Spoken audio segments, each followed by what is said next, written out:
देख रहे हैं NIU news India update. Uttarakhand Kranti Dal के केंद्रीय अध्यक्ष काशी सिंह एरी ने आज उत्तराखंड क्रांति दल के प्रदेश कार्यालय में एक प्रेस वार्ता का आयोजन किया, जिसमें उन्होंने अंकिता मर्डर केस की जांच निष्पक्षता से किए जाने हेतु शासन प्रशासन से आग्रह किया। साथ ही कहा कि वर्तमान में जांच प्रभावित होती दिखाई दे रही है, जिसके चलते यूकेडी ने 2 अक्टूबर को उत्तराखंड बंद का ऐलान किया है। इस बंद के चलते यूकेडी शासन को इस संदेश देना चाहती है कि उत्तराखंड में भर्ती घोटालों से लेकर अंकिता भंडारी प्रकरण पर किसी भी प्रकार की लिपापोती बर्दाश्त नहीं की जाएगी। यूकेडी अध्यक्ष काशी सिंह एरी ने इस पत्रकार वार्ता में पत्रकारों को अंकिता हत्याकांड की खबरें दिखाने पर मिल रही धमकियों पर भी बात की। उन्होंने कहा कि यूकेडी उत्तराखंड के निर्भीक और निष्पक्ष पत्रकारों के कंधे से कंधा मिलाकर खड़ी है। पत्रकारों को दी जा रही धमकी बर्दाश्त नहीं की जाएगी। आप भी सुनिए यूकेडी अध्यक्ष काशी सिंह एरी से इस प्रेस वार्ता में क्या कुछ कहा। न्यूज इंडिया अपडेट के लिए दीप मैठानी की रिपोर्ट। इसमें हमको ये निश्चित तौर पर शक है, वहीं बुलडोजर चला है जहां अंकिता बिटिया रहती थी। तो ये और कोई सरकारी आदेश से नहीं हुआ है, वहाँ के स्थानीय प्रतिनिधि ने ये काम करवाया है, जो कि स्पष्ट है कि भाजपा की प्रतिनिधि है।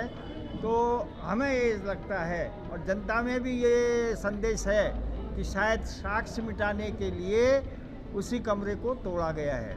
और हमने कल डीजीपी से और माननीय मुख्यमंत्री से मिलकर इस बात का जिक्र किया है कि अगर साक्ष्यों को मिटाने की कोई साजिश होगी, अगर सरकार सही ढंग से पैरवी नहीं करेगी, उत्तराखंड क्रांति दल अपना आंदोलन के माध्यम से इसको पुरजोर तरीके से उठाएगा और हम किसी भी स्टेप पर, किसी भी कदम पर सरकार को या सरकार के तंत्र को छोड़ेंगे नहीं। हमने कहा, उन्होंने आश्वासन तो दिया है, लेकिन फिर भी हम सरकार को सचेत करने के लिए 2 अक्टूबर को उत्तराखंड बंद का अपील कर रहे हैं, आह्वान कर रहे हैं। ये उत्तराखंड बंद का जो आह्वान कर रहे हैं आप, अंकिता मर्डर केस की जांच कर रहे हैं? दोनों, अंकिता हत्याकांड की जांच को लेके भी और जो हमारे अधीनस्थ चयन सेवा आयोग में जो धांधली हुई है, जो भर्तियों में भ्रष्टाचार हुआ है, दलाली हुई है, उसके लिए भी हम ये दोनों मुद्दे हैं कि उसके लिए भी सीबीआई इंक्वायरी होनी चाहिए। और अंकिता के मामले में भी हमें स्थानीय पुलिस से हम कह के आए हैं कि सावधान रहिए, हम छोड़ेंगे नहीं। तथापि हम सीबीआई इंक्वायरी अंकिता भंडारी के मामले में भी चाहते हैं, दोनों मामले की बात करें तो आप लगातार ये मामले की बात कर रहे थे, इंक्वायरी की बात कर रहे थे, लेकिन सरकार का भी यही कहना है कि जैसे पुलिस मामला एंड की तरफ है, खत्म होने वाला है, जितनी गिरफ्तारियां हो चुकी हैं, शायद अब और ना देखने को मिले।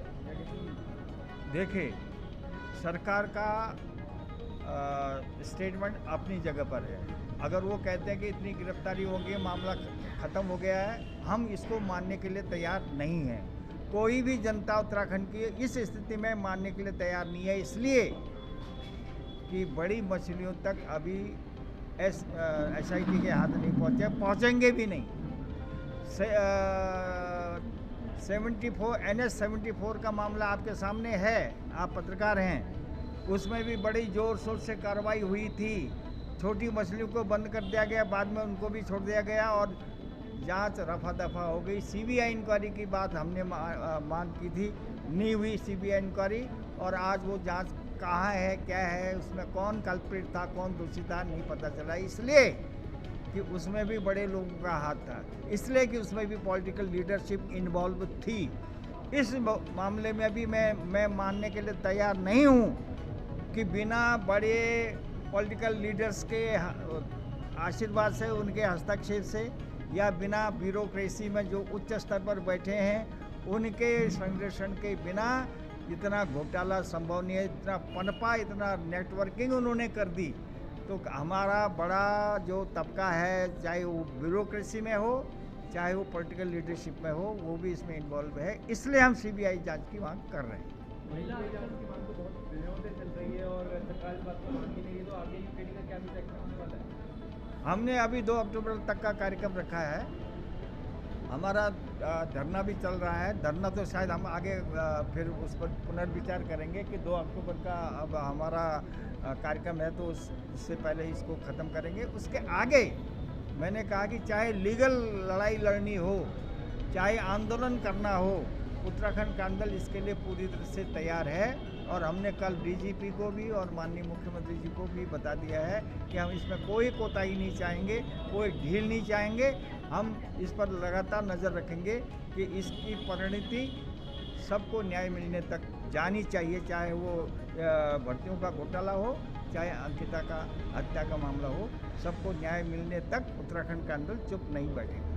अध्यक्ष जी, महिला आरक्षण मामले में क्या 30% आरक्षण से संतुष्ट हो चुके हैं आप?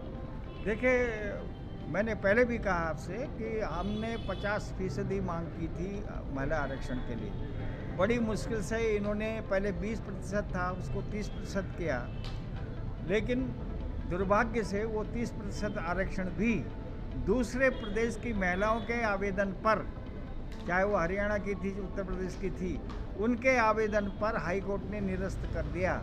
हमारी सरकार सोती रहे, हमारे वकील पता नहीं कहाँ गए और सरकार हार गई। इसलिए हमारी जहाँ एक है कि 30% तो बहाली करो और दूसरा इसको 50% करो। आज मुख्यमंत्री जी को आलाकमान ने दिल्ली तलब किया है, क्या कुछ मायने हैं? अब वो दिल्ली में तलब क्यों हुए हैं, वो तो हर बात पर तो छींकना है तो तब भी दिल्ली तलब हो जाते हैं, छींक दिया तब भी दिल्ली तलब हो जाते हैं। इनकी तो आप मत कहिए कि क्यों दिल्ली तलब कर दिया गया है, और ये तो दिल्ली से ही इनका खाना पीना, छींकना, उठना बैठना चलता है। लेकिन मुझे उम्मीद है कि हाई कमांड जो बीजेपी का है, अगर वो सेंसिटिव है, संवेदनशील है, तो मुख्यमंत्री को ये निर्देश वो देगा कि भाई तुम इन दोनों मामलों की सीबीआई इंक्वायरी कराओ। विधानसभा भर्ती घोटाले में प्रेमचंद अध्यक्ष जी के खिलाफ कोई कार्रवाई नहीं हुई, बल्कि 250 लोगों को हटा दिया गया नौकरी से। देखिए, सजा किसको मिली? जिन्होंने पैसा खर्च किया, इनके जेब में भरी, और आप नौकरी से भी जा रहे हैं। ये अन्याय है। न्याय तब होगा जब जिन लोगों ने पैसा खा के या दूसरे कारणों से इन लोगों को नौकरी लगाई, उनके खिलाफ सख्त कार्रवाई जब तक नहीं होती है तब तक न्याय हुआ नहीं माना जाएगा। तो ये तो आपने उन्हीं को दबा दिया जो किसी तरीके से भर्ती होके पैसा दे के भर्ती हुए हैं, उन्होंने काम किया और आज आपको निकाल दिया। आप उनकी तो एज भी नहीं होगी दूसरी नौकरी में जाने के लिए। तो सज़ा किसको मिली? सज़ा उनको मिली जिन्होंने पैसा खर्च किया, सज़ा उनको मिली जिनका कोई अदरवाइज कोई कसूर नहीं था। जिन्होंने ये काम किया उनको तो कोई सज़ा नहीं मिली। तो ये जब तक उनको सज़ा नहीं मिलती, चाहे वो मंत्री हों चाहे पूर्व अध्यक्ष हों, हम इसको पूरा न्याय नहीं मानते। न्यूज़ इंडिया अपडेट आपका अपना चैनल है। खबर को शेयर करना बिल्कुल न भूलें और पेज को जरूर फॉलो करें ताकि आपको मिल सके हमारी खबर सबसे पहले।